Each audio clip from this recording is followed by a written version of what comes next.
Lishonile mbukeli kepha ke beningeke lishone ngaphandle kwetinzabatalo. Nathi ke talomuhla sikuthulela Dona Bukhoma etindlini tekusakata te-SABC e-Auckland Park. Wemkelekile Ngwane. I solemnly affirm that I will be faithful to the Republic of South Africa and will obey, respect and uphold the Constitution. Njingalwati Feroz Khachalia ufungise ngakulokusemthethweni lomuhle Union Buildings ePitoli kutata ukwati kuhola litiko letemaphoyisa. On our African continent, we are the largest economy and the most industrialized economy on the continent. So obviously we will be a target. Mengameli Cyril Ramaphosa uthi tisaqhubeka tingxoxo nelive leMelika ngentsela yempahla lethengisolanako kuleli neleMelika.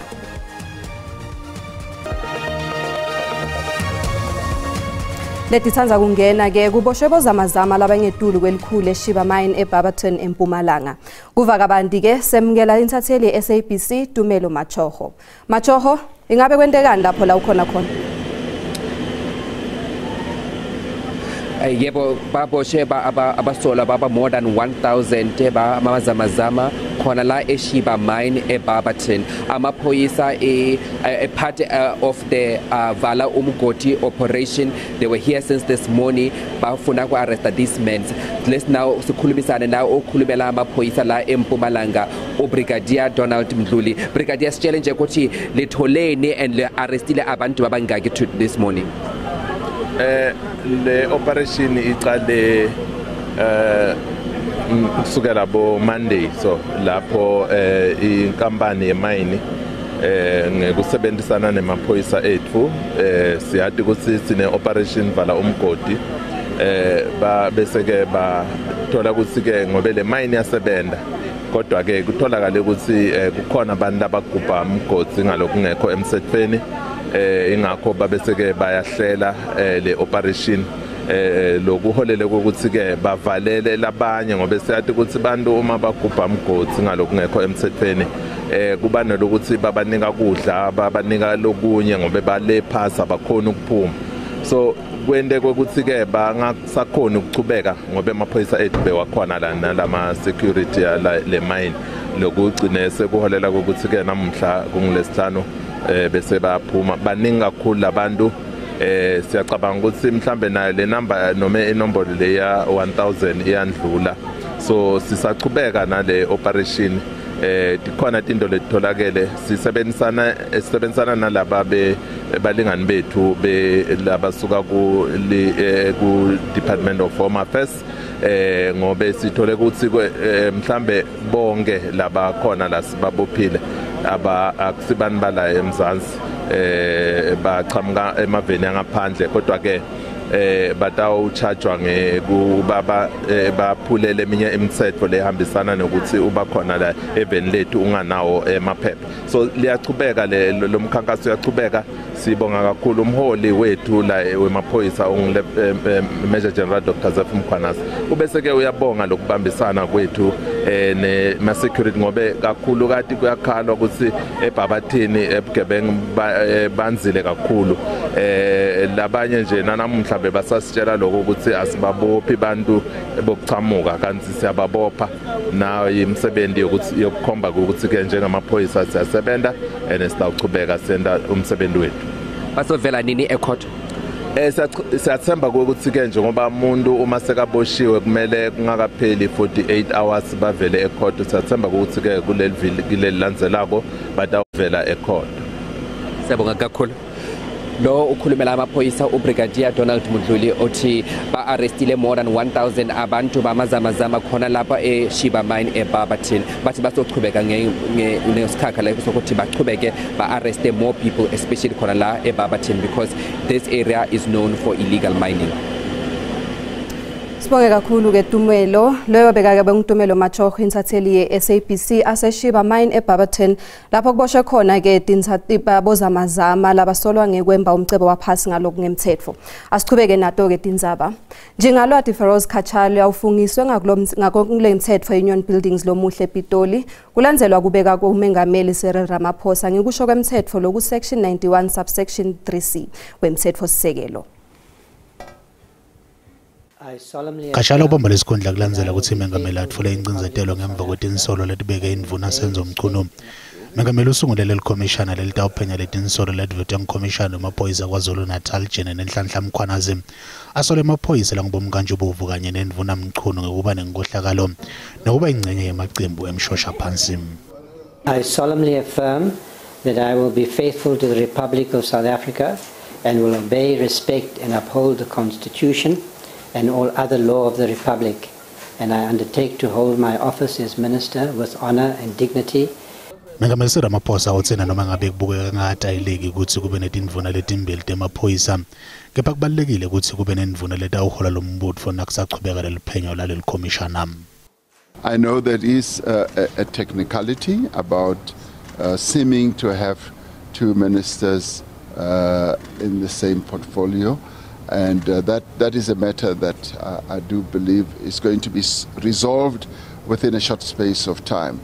Kusenjalo khomishana amaphoyisa Jene Nefane Masemula uthi utawusebenzisana naKatshala ngenhloso yokuqinisekisa kuphepha kwelive.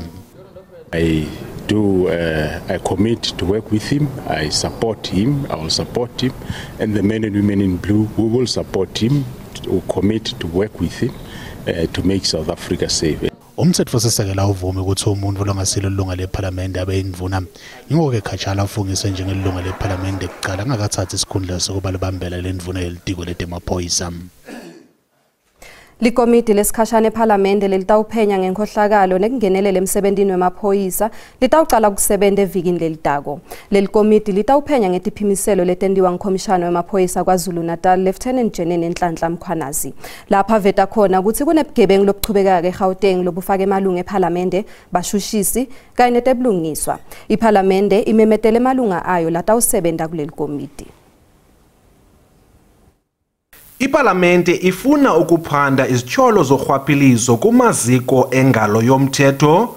Lendlu yowiso-mthetho ithathe isigqibo kwiiveki ezimbini ezidlulileyo ukuba kumiswe ikomiti ekhethekileyo eza kuphanda ezi zithyolo.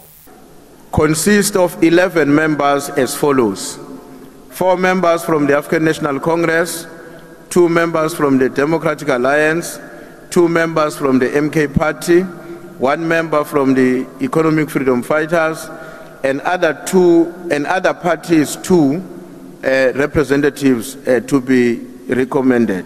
Amalungu ale komiti aza kuquka umbhexeshi we-ANC uMdumiseni Ntuli kwaye namanye amalungu alombutho uKhusela Sangoni, uSoviet Lirhanyane kwaye noXola Nqola. iDA iza kumelwa ngusihlalo wekomiti yesipolisa uIan Cameron kwaye noGlenis Breitenbach. Umbutho weMK Party uza kumelwa ngusibonelo Nomvalo kwaye noDavid Skhosana. iEFF iza kuthumela inkokheli yalombutho uJulius Malema. iIFP iza kumelwa liqala lalombutho uAlbert Mncwango ngexesha iPatriotic Alliance iza kumelwa kuAshley Souls.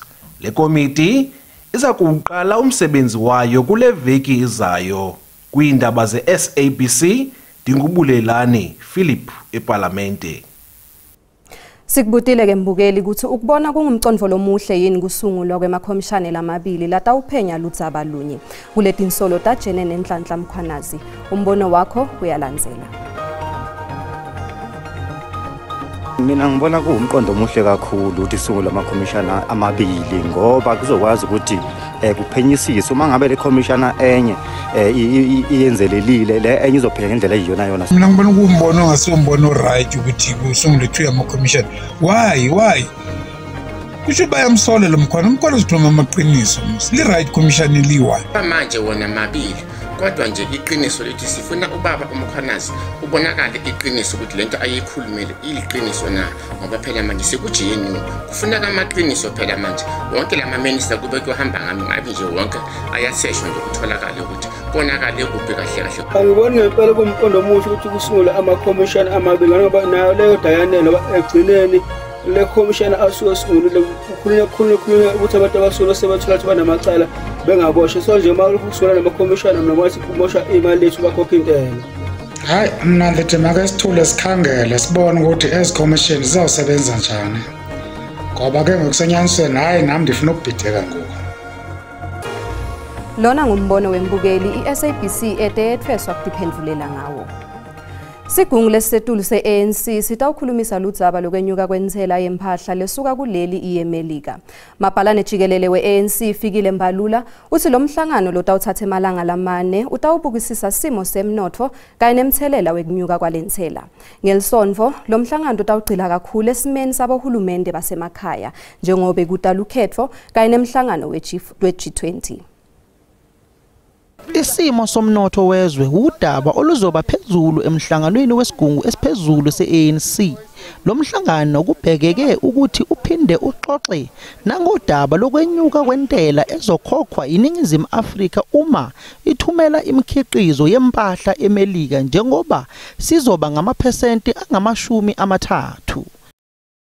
This meeting, which the Economic Transformation Committee of the ANC must answer, and for the NEC to take a strategic view on it, is how far are we with regard to industrialization and pushing for that.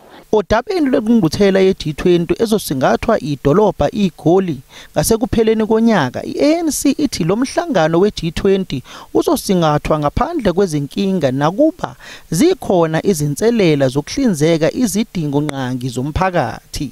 Johannesburg is at a desired state to hold a G20 summit, and no doubt about that.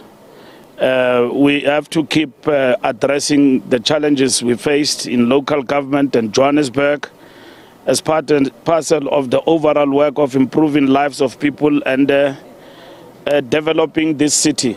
Umbiko kaMengameli we-ANC uCyril Ramaphosa ngeziphathelene nokubusa kwezwe uhlonze ngokwehliswa kwentela okubunyezelwe ibhange ngodla lombuso ozokwazi ukuthi kusemamise isimo somnotho semndeni eminingi. Ngingusamkele Maseko wezindaba ze-SABC ngibika ngiseGoli. Mengameli Cyril Ramaphosa uthi tisachubeka tingcoco nelive leMelika. Lokhu kulandzela kwenyusa kwentsela etekuthengiselana nga-30 wema% kwempahla lesuka kuleli iye kwalaseMelika. Kepha intsela imikhiqito lefana necopper, imithi naleminye imikhiqito yemandla angeke yenyuke. Hulumende wakuleli uthi wenda konke lokusemandleni kuseka tinkampani letitsindzekako. Afrika ithi sengena ngemande emadoleni ngexoxisana neWashington ngemthelela longahle ubange ngilenzela yokuthengiselana. Akhuluma nebetindzaba lomuhle eUnions Building sePitoli Mengameli Cyril Ramaphosa uthi banikete iMelika luhlu lemniningwane labacabanga ukuthi longahle livune lamave lamabili ekuthengiselana nasekusisenta imali.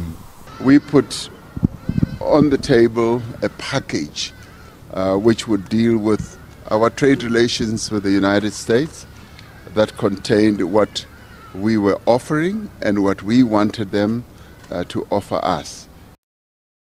Misele kusita letinkampani nebakhiqiti labangahle babukane nalomthelela walendzela.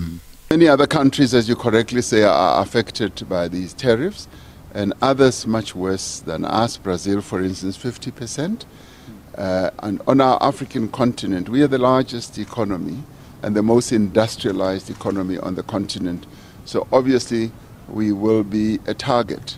Ramaphosa uthi batawuchubeka babuhloniphe lobudlelwane baleli neleMelika njengoba batikhondla khondla emnothweni wemhlaba. That package is still to be fully negotiated. What they want to do now is to deal with the trade issues now that have to do with what they are going to be imposing, and our negotiations with the United States are continuing. Lamanye amava aqhubeka nekuva lomthelela walendzela leyithule ngihulumende wa Trump. iBrazil ikhushulelwe nga-50%, iAlgeria nga-30%, iGhana nga-15%, iIndia nga-25% neSyria nga-41%. Kusenjalo uhulumende wakuleli utawuhlala phansi abonisane nemikhandlu lobuke tekuthengiselana netinhlangano letimele timboni kude kutholakale isisombululo kulendzela. Ke uma sibuye etitolo. Inkantolo yamanje eMbombela ichithe isicelo sebheyili senvotha leneminyaka lengema-30 nemfica lesolwa ngekubulala umkayo eMbombela eMpumalanga.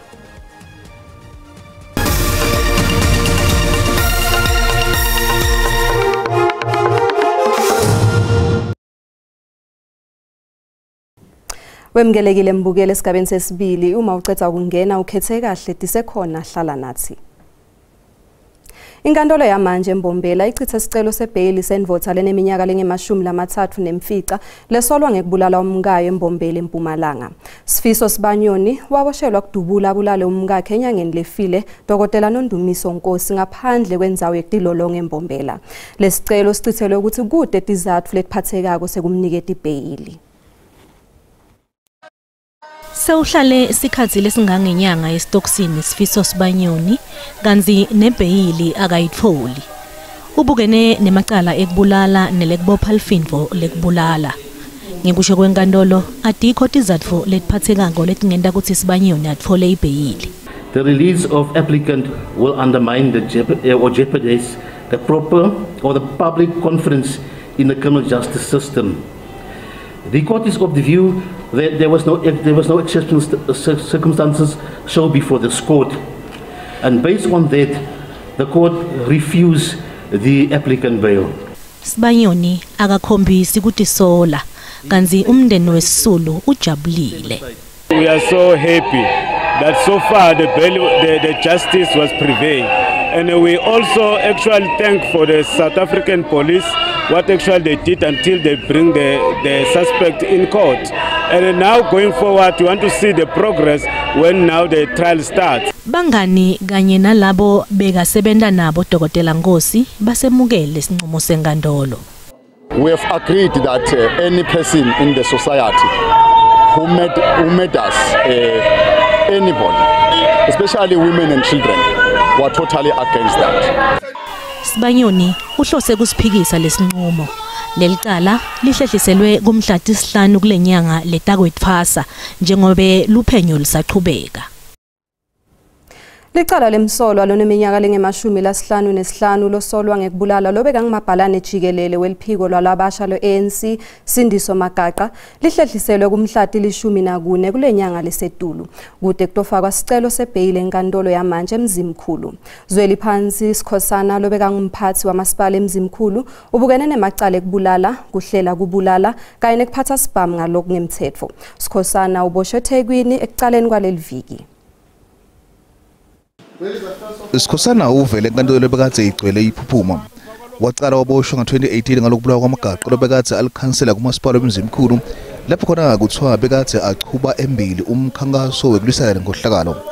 Sikhosana waboshwa nalabanye lokufaka ekhathi sidolobha phambili wamasipala wesigodi seHerigwala Mluleki Ndobe. Kepha-ke ngekuhamba kwesikhathi amacala abona Ndobe ahociswa ngokubabedwe kwebufakazi lobanele.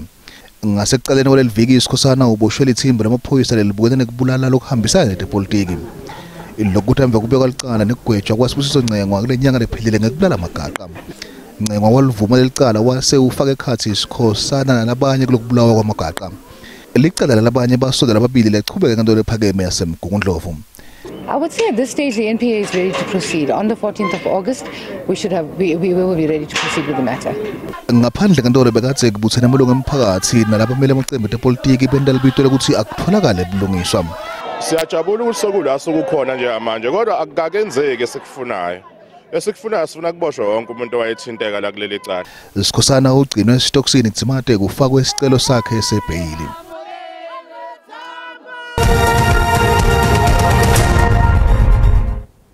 Nasivakashele etimakethe tetimali sithola ukuthi lirandi liqinile nalicathaniswa netimali takulamanye emave.